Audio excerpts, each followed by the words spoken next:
Good morning, students. Today we will discuss about group 18 elements. Group 18 elements are also called noble gases.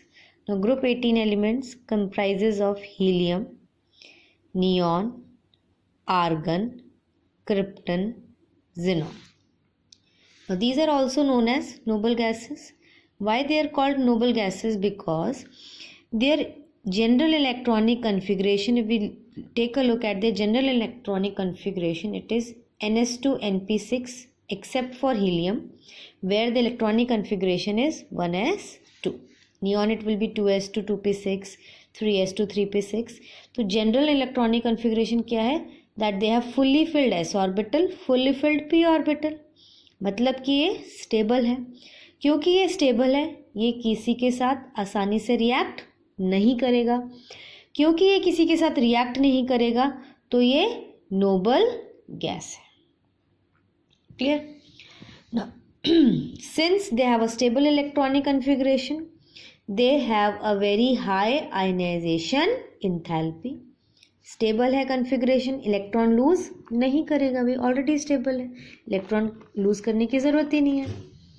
तो electron gain enthalpy, since they have a stable configuration, तो ये ना ही electron gain करेगा. जब electron gain ही नहीं करेगा तो क्या है? It does not show any tendency to accept the electron, तो it has a large positive values of electron gain enthalpy. Now coming to the boiling point, now noble gases, since they are monoatomic in nature, ये atmosphere में they are usually present in the form of monatomic gases.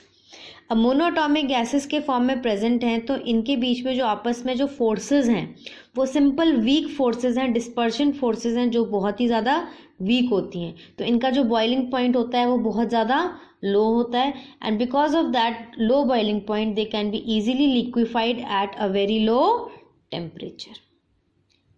Okay.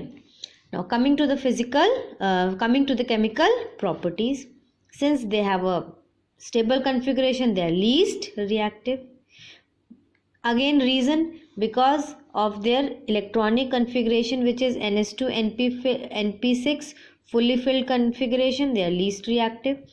And why they are least reactive? Again, second reason is they have a high ionization enthalpy and a positive electron gain enthalpy.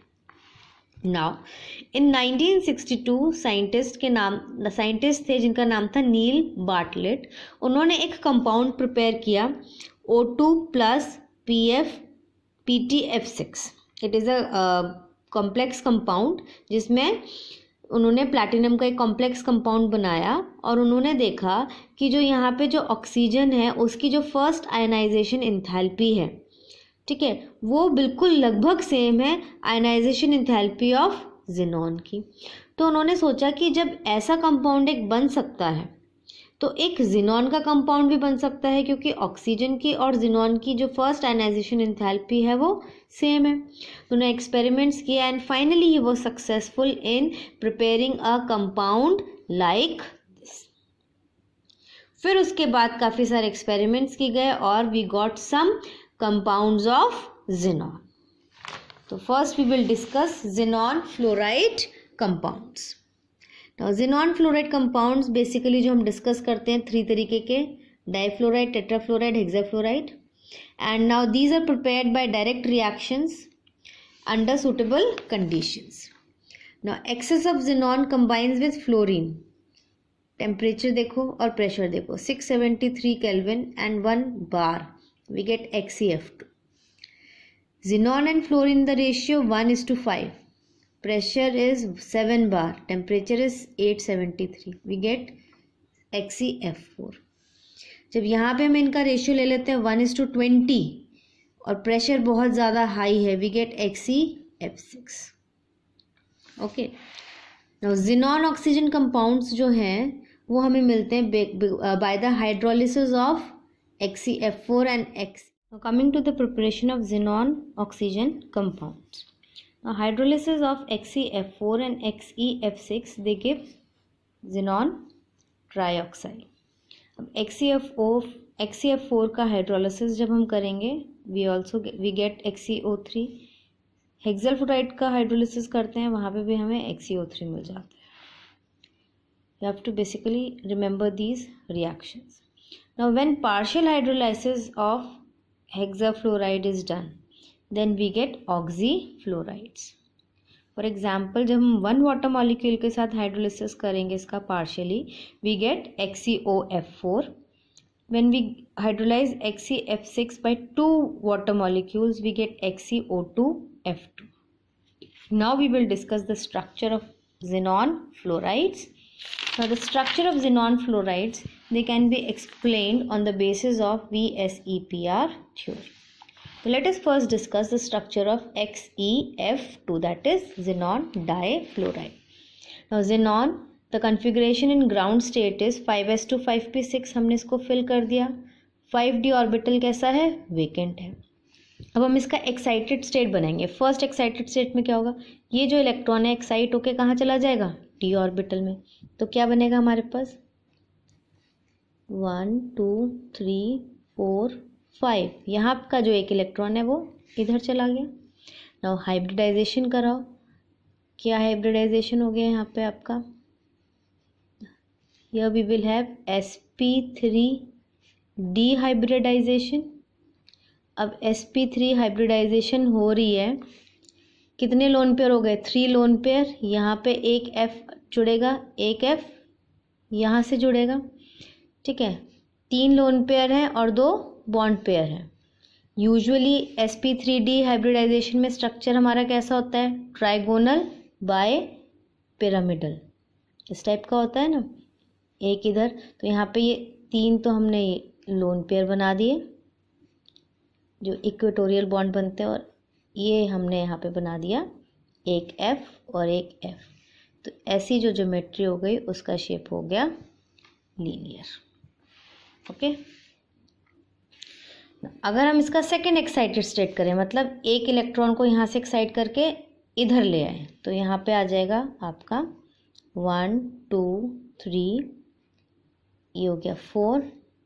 ये एक electron इधर गया, एक electron इधर गया. अब यहाँ पे इसकी हाइब्रिडाइजेशन कराओ तो 4 बॉन्ड पेयर बनेंगे. तो हाइब्रिडाइजेशन हो जाएगा आपका sp3d2, एक F इधर, एक F इधर, 4 F का बॉन्ड बन गया, 2 लोन पेयर हो गए. ऑक्टाहेड्रल होता है 2 लोन पेयर. Xe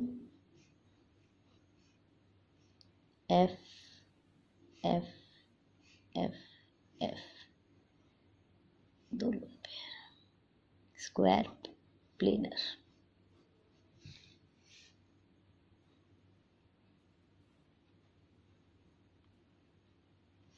clear. अब थर्ड एक्साइटेड स्टेट, ये इलेक्ट्रॉन यहाँ चला जाएगा. Here we will have sp3d3. sp3d3 distorted octahedral, एक लोन पेयर है, तो मतलब ऑक्टाहेड्रल बनाना है हमको. और ये तो हो गया आपका ऑक्टाहेड्रल. इसमें एक इधर और बना दो, तो इसकी जगह एक हम यहाँ पे लोन पेयर बना देते हैं. F F F F F F. This is distorted octahedral. Now let us discuss the structure of xenon oxides. अब यहाँ पे xenon है F5s2 5p6. अब x है. अब यहाँ पे जो xenon और ऑक्सीजन के बीच पे बनता है डबल बॉन्ड, तो डबल बॉन्ड के लिए एक सिग्मा बॉन्ड होगा, एक पाई बॉन्ड होगा.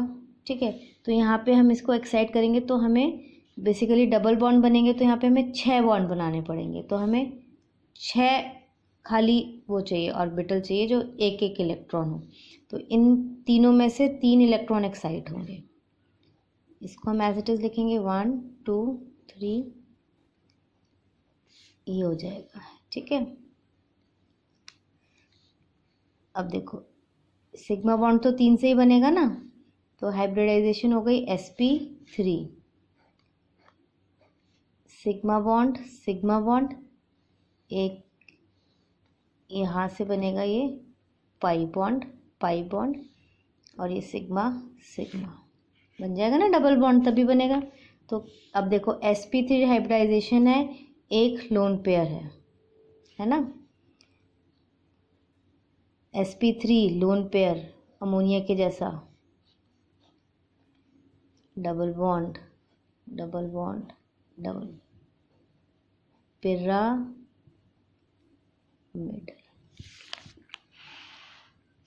ठीक है, सेम हम इसका कर सकते हैं, ग्राउंड स्टेट में ये था। अब यहाँ पे 4 फ्लोरीन के बॉन्ड बनेंगे सिग्मा और एक पाई बॉन्ड बनेगा। ठीक है, तो सेम वही एक्साइटेशन कराएंगे हम। अब यहाँ पे देखो हमें 6 बॉन्ड चाहिए, उसमें से हमें